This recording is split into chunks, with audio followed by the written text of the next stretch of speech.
Hi, I'm Brian. This is Autogefuhl, and this is the Seat Mii Electric.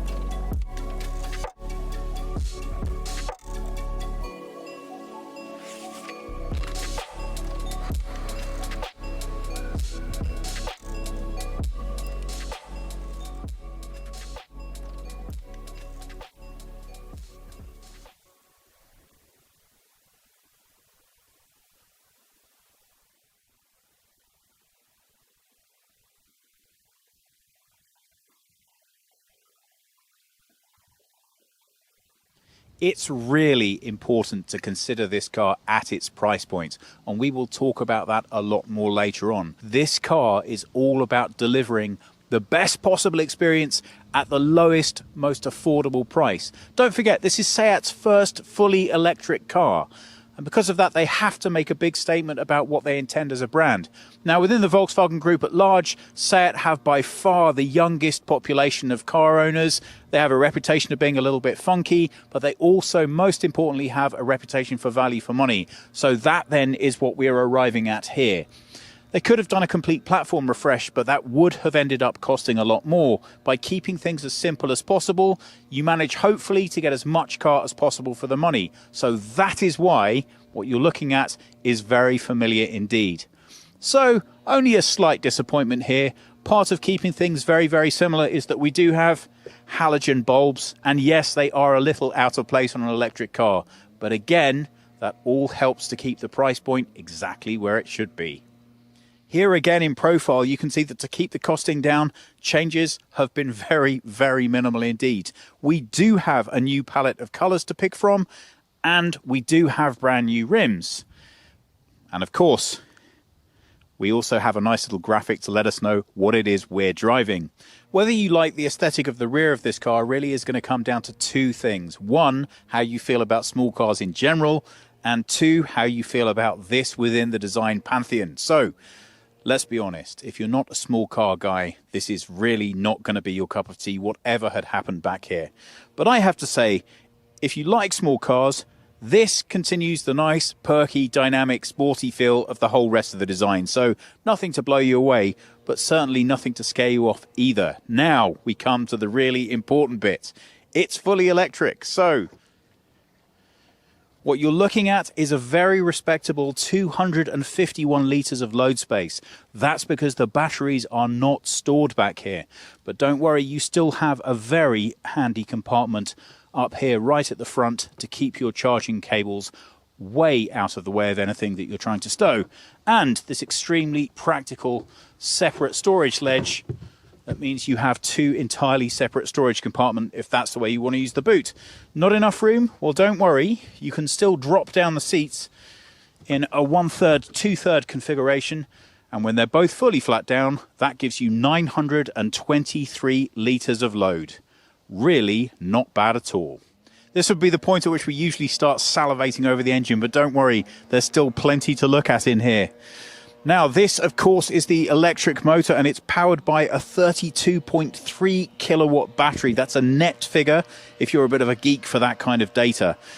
Now, if you're going to use DC charging, that's fast charging to you and me, you should be able to get about 80% within about 1 hour, and that's 40 kilowatt charging. If you've got a standard AC charge unit, that should give you around about 80% within 4 hours. Now, if you aren't able to do that and you just want to plug it in at home and you want to know how long is this going to take to put together for you, should be fully charged, I would say, within around about 12 hours. So that might sound like a very long time, but practically speaking, for the vast majority of its life, you won't be draining the battery completely empty, and you will have more than enough time overnight to bring this back to where it should be. So in practical terms, yes, those numbers aren't as wildly impressive as some of the newest electric cars, but you know what? I think it's more than enough for this type of vehicle. You get home at the end of the day and it's time to fill it up. Well, it's a fairly standard petrol style cap enclosure, and the top part here, that's for AC charging, and if you want DC fast charge, you take the bottom off as well. If you're not familiar with them, they are simpler to use all the time. So really straightforward to plug it in, whichever bit you need, and then get on with your day.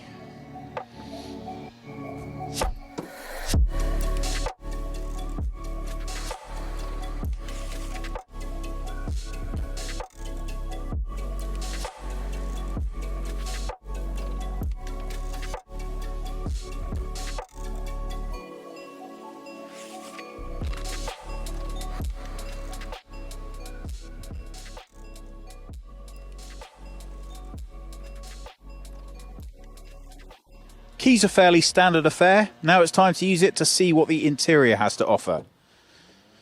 Well, there are a couple of subtle changes in here. For people who are not familiar with this car, you can see that there's a new graphic layout on the dashboard, and although the seats are the same, the fabric has been completely redesigned too. So it definitely does look a little different from what came before, and there is enough here to tell you that it is a different model.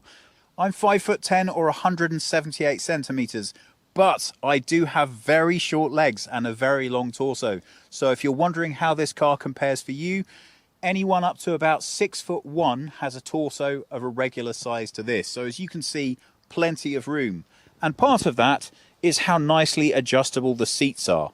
If you look slightly lower down, this handle can be used to raise and lower the height, and that really makes a big difference in terms of being able to put you exactly where you want to be within this car. And I have to tell you, that's a nice feature, because obviously you're always going to get compromises made on smaller vehicles.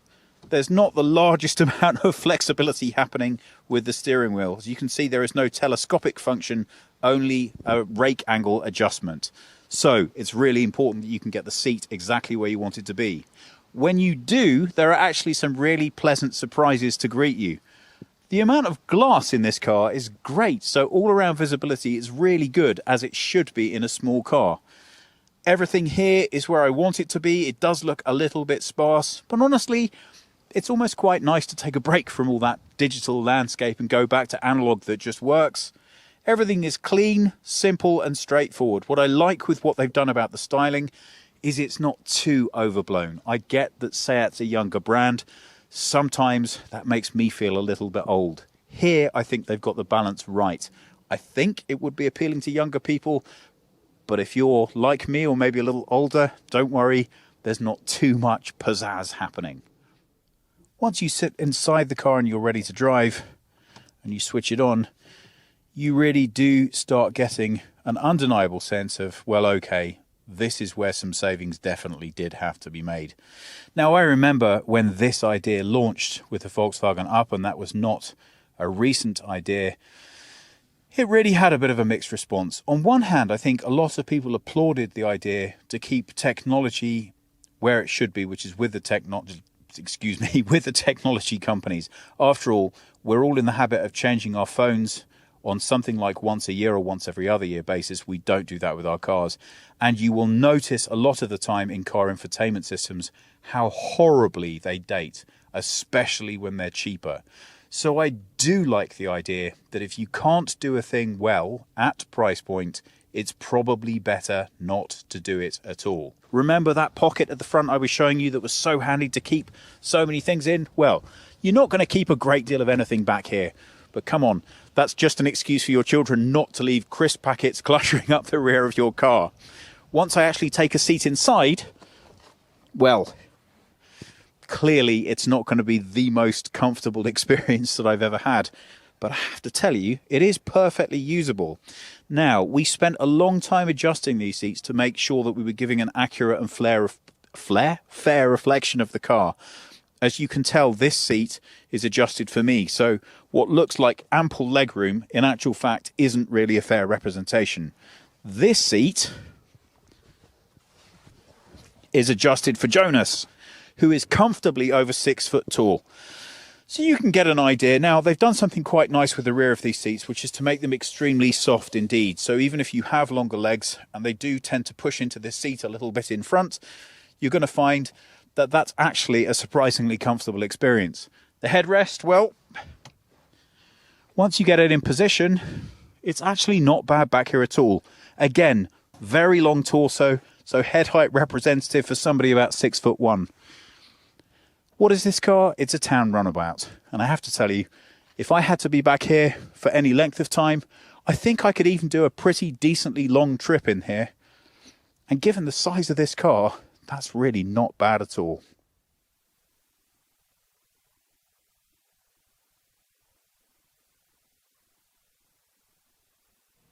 Now we get to give it a drive, but before we do, just a couple of extra numbers to throw at you. So the Mii has a battery with 32.3 kilowatt hours, and it promises a range of 260 kilometers or 162 miles. That gives it a fuel efficiency of 14.4 to 14.9. Now, if you're wondering how reliable those numbers are, what I can tell you is since WLTP testing standards were introduced across the board for electric vehicles, you can put an awful lot more faith in those numbers. But of course, we don't like to take anybody else's word for it. We like to give it a try for ourselves. And I have to tell you, so far, we haven't managed to get anywhere close to that 14.9 number. So we've actually been sitting at the sweet spot right in the middle of the range at 14.6. And that's doing a lot of static filming as well, with the car not moving and us having the lights on. Sitting right here, it's a slightly chilly day, so we have the heated seats on. That's the most efficient way of warming up the vehicle, and we're consuming somewhere around about 0.3 to 0.4. Pleasingly, the stereo doesn't make a huge amount of difference to anything, and we do have our side lights on. So you start to get a full picture. Really, you can rely on this car producing the mileage that you need. When you look to buy a car like this, if it's stating that you should be able to get 162 miles, I would say as long as you know you're not standardly going to need to do 140, any more than that in a day, you're going to be fine. Unless you live somewhere in the Arctic, so you're consistently going to be burning through everything as hard and as fast as you can. But take it out, give it a test drive, see how you find it. I keep finding these numbers getting better. Talking of numbers, I think it's about time we gave it a try. So I'm in drive and off I go. Now, one of the things Seat are proudest of about this car is its performance over 0 to 50 kilometers per hour. That's about 30 miles per hour. The reason for that is, as a city car, they're estimating this is going to be doing more town driving than pretty much anything else. The reason I'm excited about that is because my biggest bugbear with this style of car historically is clearly the underpowered engine. Well, that combined with gearboxes that were as cheap as you could effectively make them, you don't have to suffer those things in an electric vehicle. I'm getting a 0 to 50 speed of 3.9 seconds in this. Now, that's where all the performance is. Once you want to go a little bit faster, it has a 0 to 62 miles an hour or 100 kilometers per hour speed of 12.3 seconds. So, okay, that's not the fastest kid on the block, but it compares very favorably indeed with its internal combustion engine forebears. So, that obviously has come at something of a price where the weight is concerned. This car has over 300 kilos of additional weight from what came before. So you might think that all of that's going to affect the handling in a slightly adverse manner. Well, they did fit new springs to it, so I have to tell you, you don't feel that weight. And what's really very pleasing indeed is that I would expect to be paying the price for that in high rollover when I'm on something like an exit ramp to the highway. Well, I'm not sure if we're going to be getting up enough speed on one right now because we just have come into rush hour in Madrid. But I can tell you, we gave that a very thorough testing earlier today, and it is extremely pleasing how this car handles. So let's talk about the drive overall. So first things first, if you've never sat in this car or this type of car, let me give you a clear picture. The positives here are that you have a wheel on every corner because it's such a small compact car. That makes it feel extremely nimble, quick, and easy to maneuver around town. Clearly, that's a huge boost once you get around town. The concern is, will it behave itself once you have yourself out on the highway? Well, we actually have put some miles down on this today, and it's really nicely balanced. I think that extra weight actually suits the drive very well, particularly in conjunction with the tuned now suspension. So that's the drive. The other nice thing about the small car experience is your all-around visibility. Because it so tightly wraps around you, you feel so nimble and agile. You can nip in and out of traffic, but surprisingly, you're not that low down. The seat position within the car is great, nothing but glass all around you, plenty of ability to see everything that's happening. And again, because we've gotten rid of that internal combustion engine, the drive is nothing but peppy and crisp. Brakes, well, you know, nothing to write home about, but you wouldn't expect them to be. They're perfectly ample for this size of car, and nicely, they're not suffering from that additional weight. I'm pleased that the gearbox is gone. The handling on the steering is great. There's nothing here that will blow your mind, except for the fact that you're getting all of this at a price point that still looks copeable for a car of this size and profile. And I, for one, am very excited about that.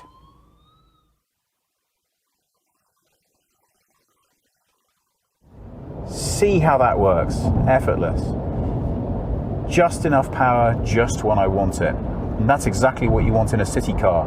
Now, I did ask whether they fitted it with special tyres. Often that's the case with electric vehicles to give you a much better return on your energy usage. Seat said they didn't think that they were special tyres, and as far as they're aware, they're standard. So again, that could differ market to market, check. But what it does mean for us here today and filming, it's actually very quiet. I'm currently driving at 80 kilometers per hour, and I can absolutely hear every single last complaint that Jonas makes. So maybe I'm not going quite fast enough.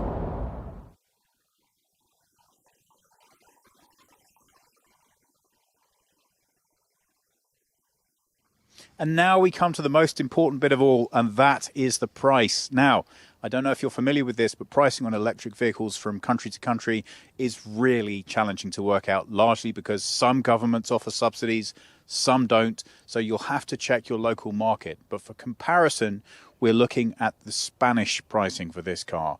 And right now, that is under 18,000 euro, which for me is remarkable. For me and me, the car.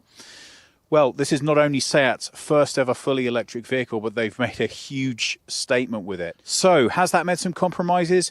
Well, clearly, yes. It's not a massive redesign. There aren't lots of fancy features. There isn't a great infotainment system. But I rather like the predecessor of this car. So what's most impressive for me is just how much of all of that good quality they've managed to keep in whilst changing the platform to electric, and how much better it is as an electric car than an internal combustion engine. None of those problems about lacking of power or performance. Everything you want, nice and nippy, perky.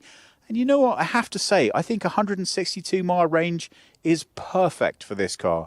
The balance between weight, performance, and distance is just on that sweet spot. Seat are so enthusiastic about you buying this. They're not just selling you the car for that price, they're also, in Spain, again I stress, going to provide you with a fast charging home unit that will allow you to get that 4-hour charge time that I talked about earlier. For me, at the moment, that's a more or less unbeatable package. I couldn't recommend this enough if an electric car is right for you. And if you don't think it is, I guess I would have to ask you, why not? There's so much to be excited about here. Now, if you've got deeper pockets and you want more whistles and bells, there are many other options to look at. But this is the first time I've ever really been able to say, no holds barred, I really recommend this car, because at price point, it's really great. I think you can make the mileage work for you. It's so much more fun to drive than the combustion engine versions. And you know what? Yes, the package hasn't changed. But did it need to? For a small car, I think it's actually all kinds of fun. But tell me, what do you think? Well, that's our review from a slightly wet and windy Madrid from today. Tell us what you think. I hope you liked it. Comments and questions below. And we hope we'll see you all again soon.